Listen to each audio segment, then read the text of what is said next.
നമസ്കാരം. ആർട്ടിക്കിൾ 370 റദ്ദാക്കിയതിനു ശേഷം ജമ്മു കാശ്മീരിൽ സംഭവിച്ച മാറ്റങ്ങൾ അത് നേരിട്ട് കണ്ട് മനസ്സിലാക്കാൻ സാധിക്കുമെന്നാണ് പ്രധാനമന്ത്രിയുടെ വാദം.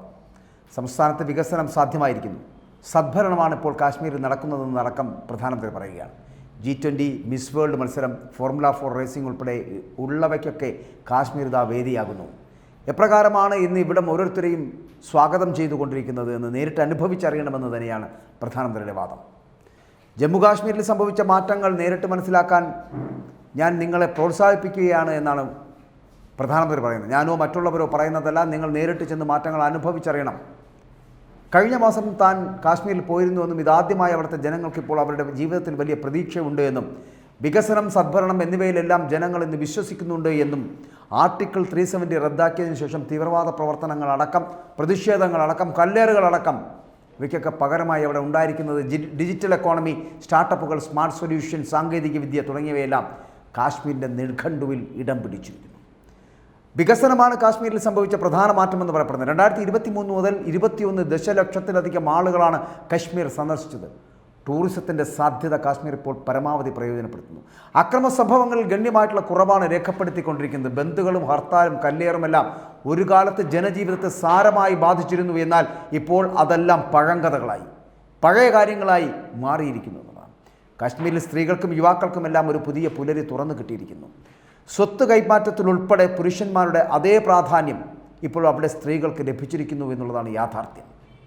തീവ്രവാദികളെ നമ്മുടെ സൈനികർ അവരുടെ മടയിൽ കയറി കൊല്ലുന്ന സ്ഥിതിവിശേഷമാണ് BJP ഭരണത്തിന് കീഴിലുള്ളത് എന്ന് പ്രധാനമന്ത്രി തുറന്നു പറയുകയാണ്.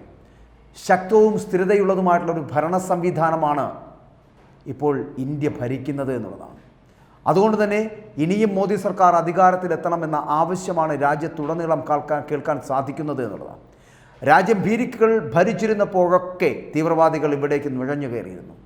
രാജ്യത്ത് തീവ്രവാദം പടർന്നു പിടിച്ചിരുന്നു. പക്ഷേ ഇപ്പോൾ ഇന്ത്യ ശക്തനായ മോദി സർക്കാരിൻ്റെ ഭരണത്തിന് കീഴിലാണ്.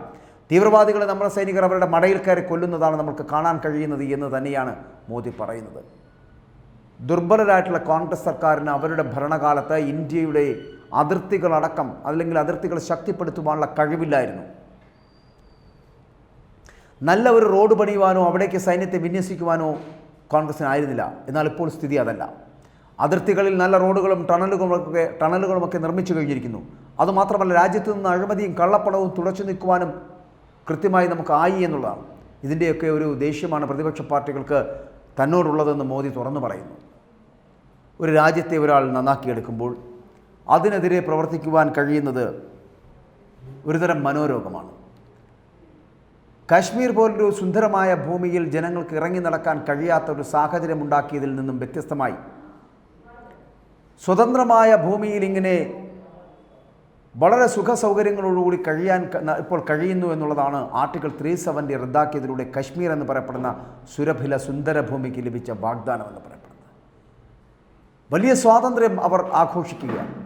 വലിയ സ്വാതന്ത്ര്യത്തിൻ്റെ നാളുകളിലേക്ക് അവിടുത്തെ സ്ത്രീകളടക്കം ഇറങ്ങി ചെല്ലുകയാണ്. പുരുഷന്മാർക്കും സ്ത്രീകൾക്കും ഒരേ സ്വാതന്ത്ര്യത്തിൻ്റെ വാതായനങ്ങൾ തുറന്നു കൊടുക്കുന്ന വലിയ മേഖലയായി ഈ കശ്മീർ മാറിയിരിക്കുന്നു. അതിനൊക്കെ കാരണം നരേന്ദ്രമോദി സർക്കാരിൻ്റെ ആർട്ടിക്കിൾ 370 റദ്ദാക്കൽ തന്നെയാണ് എന്ന് പറയേണ്ടി വരും. ഇത്രയും ശക്തമായിട്ടുള്ള തീരുമാനങ്ങൾ എടുക്കുവാൻ ഒരു നട്ടലുള്ള പ്രധാനമന്ത്രിക്ക് കഴിയൂ, ഒരു നട്ടലുള്ള മന്ത്രിസഭയ്ക്ക് കഴിയൂ. അങ്ങനെയുള്ളൊരു മന്ത്രിസഭയാണ് രാജ്യം ഭരിക്കുന്നത് എന്നുള്ളത് കൊണ്ട് തന്നെ ആർട്ടിക്കിൾ 370 റദ്ദാക്കിയതുപോലെ പലതരത്തിലുള്ള പ്രവർത്തനങ്ങൾ നടത്താൻ കഴിയുന്നു എന്നുള്ളതാണ്. ഏക് ബാർ ഫിർ മോദി സർക്കാർ എന്നുള്ള BJPയുടെ സ്ലോഗൻ യാഥാർത്ഥ്യപ്പെടുകയാണ്. 2024 തിരഞ്ഞെടുപ്പ് ജനങ്ങൾ ആ തരത്തിലാണ് കാണുന്നത്. പഴയ കാലത്ത് ഈ രാഷ്ട്രീയപരമായിട്ടുള്ള വേർതിരിവുകൾ, രാഷ്ട്രീയ പാർട്ടികൾ തമ്മിലുള്ള വളരെ ബലകരമായിട്ടുള്ള അല്ലെങ്കിൽ പരസ്പരം വിശ്വാസത്തോടു കൂടിയുള്ള ഒരു മത്സരം, ഒരു തിരഞ്ഞെടുപ്പ് ഒക്കെ കാണാൻ കഴിഞ്ഞിരുന്നു ഇന്ത്യയിൽ. പലപ്പോഴും 5 വർഷത്തിലൊരിക്കൽ മാറി മാറി വരുന്ന ഭരണം രാഷ്ട്രീയ വ്യത്യാസമായി മാറുകയും ചെയ്യും. അത് ഭരണത്തിൽ പലപ്പോഴും മാറ്റങ്ങൾ സൃഷ്ടിക്കപ്പെടുകയും ചെയ്യും.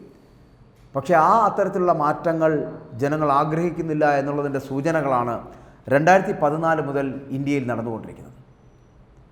2014 മുതൽ 24 വരെയുള്ള കാലഘട്ടത്തിൽ ഇന്ത്യയിൽ ഉണ്ടാക്കിയിട്ടുള്ള മാറ്റങ്ങൾ ഇനിയും തുടരണമെന്നും വികസന സാധ്യതകൾ അത് റോഡ്, കരമാർഗങ്ങളാവട്ടെ, കടൽ മാർഗങ്ങളാവട്ടെ, വ്യോമമാർഗങ്ങളാവട്ടെ, സാമൂഹ്യ സാംസ്കാരിക രാഷ്ട്രീയ മേഖലകളിലെ മാറ്റങ്ങളാകട്ടെ, വ്യാവസായിക വിപ്ലവങ്ങളാകട്ടെ, കാർഷിക മേഖലയിലുള്ള കുതിപ്പുകളാകട്ടെ, അങ്ങനെ രാജ്യം നേരിട്ടുകൊണ്ടിരിക്കുന്ന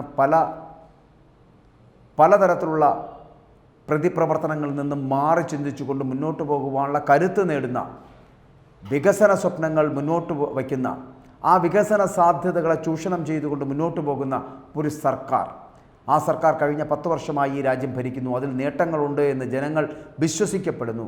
അതുകൊണ്ടാണ്, ആ വിശ്വാസ്യതയാണ് അങ്ങ് കാശ്മീർ മുതൽ ഇങ്ങ് കന്യാകുമാരി വരെയുള്ള ജനങ്ങളുടെ ഹൃദയങ്ങളിൽ തുടിക്കുന്നത് എന്ന് പറയാം. ഒരൊറ്റ ലക്ഷ്യമാണുള്ളത്: വികസിതമായിട്ടുള്ള ഒരു ഇന്ത്യ, വികസനം നിറയുന്ന ഒരു ഇന്ത്യ, ജനങ്ങൾക്ക് സന്തോഷകരമായി ജീവിക്കാൻ കഴിയുന്ന ഒരവസ്ഥ. അത്തരത്തിലേക്ക് എത്താൻ BJPയുടെ സർക്കാരിന് 10 വർഷം കൊണ്ട് കഴിയുന്നു എന്നുള്ളതും അതിൻ്റെ സൂചനകളാണ്.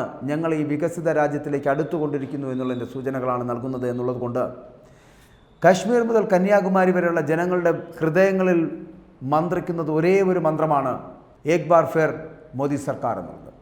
അതുകൊണ്ട് തന്നെ അത് പ്രാവർത്തികമാക്കുന്നതിനും യാഥാർത്ഥ്യമാക്കുന്നതിനും വേണ്ടിയുള്ള ശ്രമങ്ങളാണ് ഇനി ജനങ്ങളുടെ ഭാഗത്തു നിന്നുണ്ടാകാൻ പോകുന്നത്. BJPയോ BJPയുടെ അണികളോ രാഷ്ട്രീയക്കാരോ അതിനുവേണ്ടി പ്രവർത്തിക്കേണ്ട ഒരു സാഹചര്യമില്ല. അങ്ങനെ വളരെ കർക്കശമായ മനോഭാവത്തോടു കൂടി പ്രവർത്തിക്കേണ്ട ഒരു സ്ഥിതിവിശേഷവും BJPക്കില്ല. പകരം ജനങ്ങൾ ഏറ്റെടുത്തിരിക്കുന്നു തെരഞ്ഞെടുപ്പിനെ. വികസന ഇന്ത്യ എന്ന് പറയപ്പെടുന്ന അവരുടെ ലക്ഷ്യമായി മാറുന്നു. അങ്ങനെ ആ വികസന ഇന്ത്യയിലേക്ക് നടന്നു കയറുന്നതിന് വേണ്ടിയുള്ള ഒരു ശ്രമത്തിൻ്റെ ഭാഗമായിട്ടാണ് അവർ ഈ തെരഞ്ഞെടുപ്പിനെ കാണുന്നത്. അതുകൊണ്ട് തന്നെ ഈ തെരഞ്ഞെടുപ്പിൽ അവർക്ക് ലഭിക്കാൻ പോകുന്നത്, ഈ BJP എന്ന് പറയപ്പെടുന്ന സർക്കാരിന് ലഭിക്കാൻ പോകുന്നത് മൂന്നാമതൊരവസരം കൂടിയാണ്. നരേന്ദ്രമോദി സർക്കാർ വീണ്ടും അധികാരത്തിൽ വരട്ടെ, പ്രധാനമന്ത്രിയായി മോദി തന്നെ തുടരട്ടെ എന്ന് ജനങ്ങൾ തീരുമാനിക്കുന്നു.